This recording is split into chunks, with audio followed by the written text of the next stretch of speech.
Hi friends అందరికీ ఈరోజు నేను పాలకోవా అయితే తయారు చేసినాను. దానికోసం 1 లీటర్ పాలు తీసుకొని దాంట్లో 2 చుక్కల నిమ్మ పులుసు వేస్తేనే ఇలాగైతే వచ్చింది.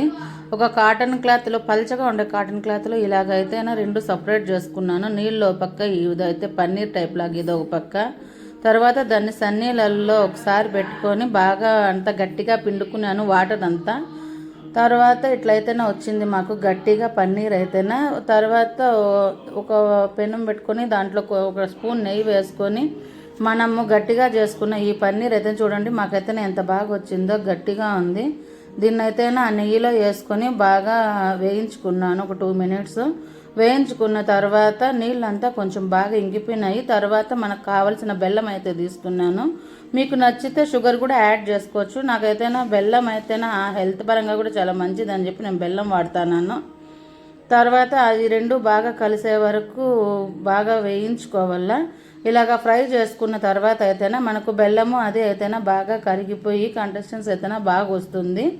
ఆ తర్వాత మేము బాదాము, జీడిపప్పు అయితేనా 2 డ్రై ఫ్రూట్స్ అయితే తీసుకున్నాము. ఇది వేయటం వల్ల టేస్ట్ అయితేనా బాగుంటుంది. మీకు నచ్చితే వాడుకోండి, లేదా స్కిప్ చేయండి. అవి వేసుకున్న తర్వాత ఇలాగైతే తీసుకున్నాను. ఇలా గార్నిష్ చేసుకున్నాను. Ready to serve palkova. Taste అయితేనా చాలా బాగా వచ్చింది. ఒకసారి ట్రై